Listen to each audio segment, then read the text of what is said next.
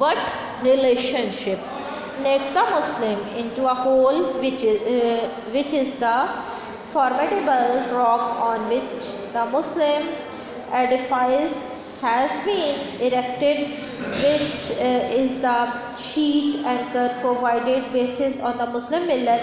The relation, the sheet anchor and the rock is Holy Quran।